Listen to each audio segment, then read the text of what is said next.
السلام علیکم ورحمۃ اللہ وبرکاتہ۔ آج ہم رد کریں گے ان ناسبیوں کا جو یہ سوال اٹھاتے ہیں مولا علیہ السلام کے اوپر کہ انہوں نے مرتدین کو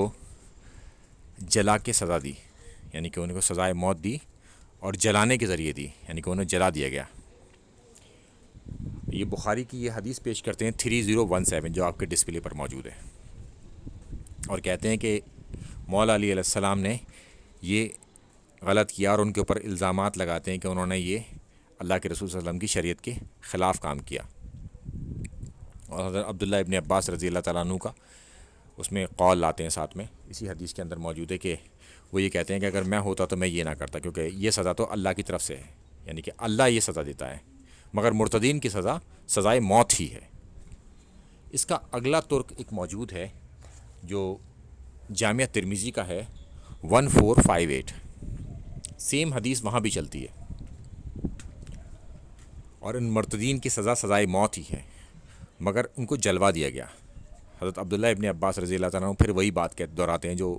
بخاری والی بات میں دہراتے ہیں، مگر اس میں ایک آگے الفاظ ہیں جو آپ کو نیچے ملیں گے کہ جب حضرت علی کو اس بات کا علم ہوتا ہے کہ حضرت عبداللہ ابن عباس نے یہ کہا ہے، تو انہوں نے یہ کہا کہ عبداللہ ابن عباس نے صحیح کہا، یعنی کہ انہوں نے ان کی بات کو انڈورس کیا، کوئی اپنا فتویٰ نہیں لگایا، نہ ہی انہوں نے کہا کہ حضرت عبداللہ ابن عباس سے کہ میں تو خلیفہ راشد ہوں، میرا حکم چلے گا، اس طرح کی کوئی بات نہیں کی انہوں نے، اور انہوں نے ان کی بات کو انڈورس کیا اور کہا کہ انہوں نے صحیح کہا۔ اس لیے اللہ کے رسول صلی اللہ علیہ وسلم نے فرمایا تھا کہ میری سنت اور خلفائے راشدین کی سنت ان کو ڈاڑھ سے پکڑ لینا۔ خلفائے راشدین کی سنت کو ڈاڑھ سے پکڑنے کے لیے کیا ہے، اور مولا علیہ السلام پہلے 30 سال کے خلیفہ ہیں، اور پہلے 30 سال کے 5 خلیفہ ہیں، حضرت ابو بکر، حضرت عمر، حضرت عثمان، حضرت علی اور حضرت حسن، یہ 5 خلیفہ راشد ہیں جو پہلے 30 سال کے ہیں۔ یہ ہے ایٹیٹیوڈ مولا علی علیہ السلام کا۔ اس کے باوجود بھی ناسبی ان کے خلاف الزامات لگاتے ہیں۔ اب وہ ایسا کیوں کرتے ہیں،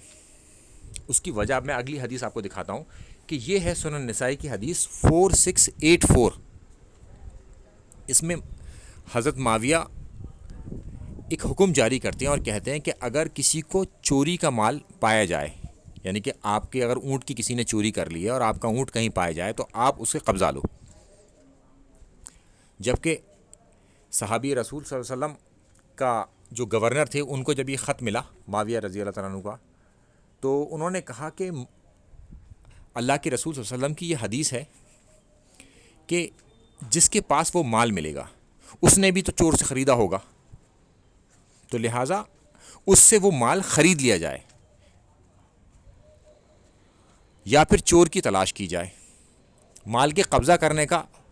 حکم نہیں دیا۔ اور یہی فیصلہ حضرت ابو بکر نے بھی کیا، یہی فیصلہ حضرت عمر نے بھی کیا، اور یہی فیصلہ حضرت عثمان نے بھی کیا، اور حضرت علی کا اس میں نام نہیں لیا گیا، صرف اس وجہ سے کہ کہیں امیر شام چڑھ ہی نہ جائیں۔ جب انہوں نے مروان کو یہ خط دیا اور یہ خط دوبارہ سے معاویہ بن سفیان کے پاس پہنچا، اور معاویہ بن سفیان نے پھر ایک سخت خط لکھا اور وہ مروان کے پاس آیا، اور مروان نے پھر گورنر کو بھیجا جو کہ صحابی رسول تھے، ان کا نام تھا سعید بن ظہیر رضی اللہ تعالیٰ عنہ، یہ انصاری صحابی تھے۔ تو انہوں نے کہا معاویہ بن سفیان نے کہ میں حاکم وقت ہوں، میں نافذ کرواؤں گا قانون کو، مگر صحابی رسول صلی اللہ علیہ وسلم کا کیا فیصلہ تھا اس میں؟ انہوں نے کہا کہ جب تک میں گورنر ہوں میں معاویہ بن سفیان کے اس قول پر عمل نہیں کروں گا، کیونکہ وہ سنت کی اتباع کر رہے تھے، اور معاویہ بن سفیان سنت کے خلاف چلنے کا حکم دے رہے تھے، باوجود اس کے کہ ان تک وہ حدیث پہنچ گئی۔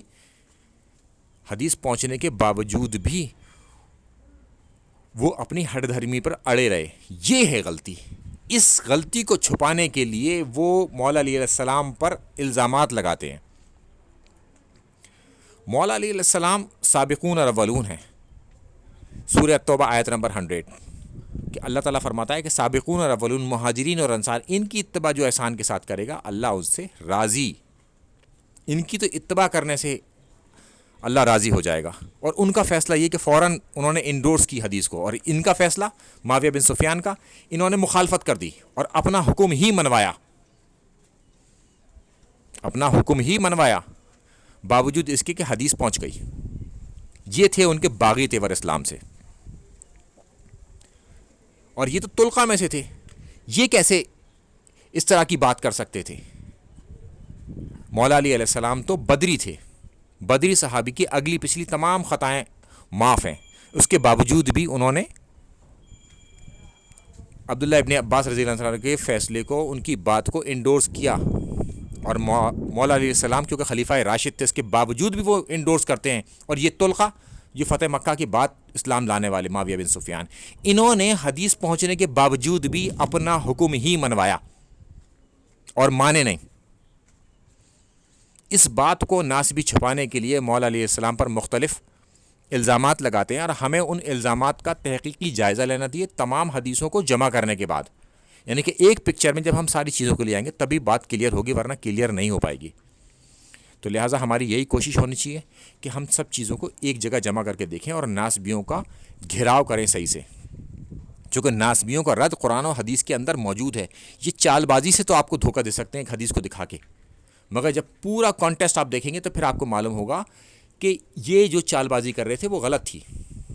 یہ امیر شام کو بچانے کے لیے مولا علی علیہ السلام پر مختلف الزامات لگاتے ہیں, اور ان الزامات کا انشاءاللہ ہم ایک ایک پوائنٹ کر کر رد کریں گے, اور تمام صحیح سند کی حدیثوں کو ایک جگہ جمع کر تاکہ پورا موقف کلیئر ہو. تو میں سمجھتا ہوں میں نے اپنی بات پوری کر دی. السلام علیکم ورحمۃ اللہ وبرکاتہ.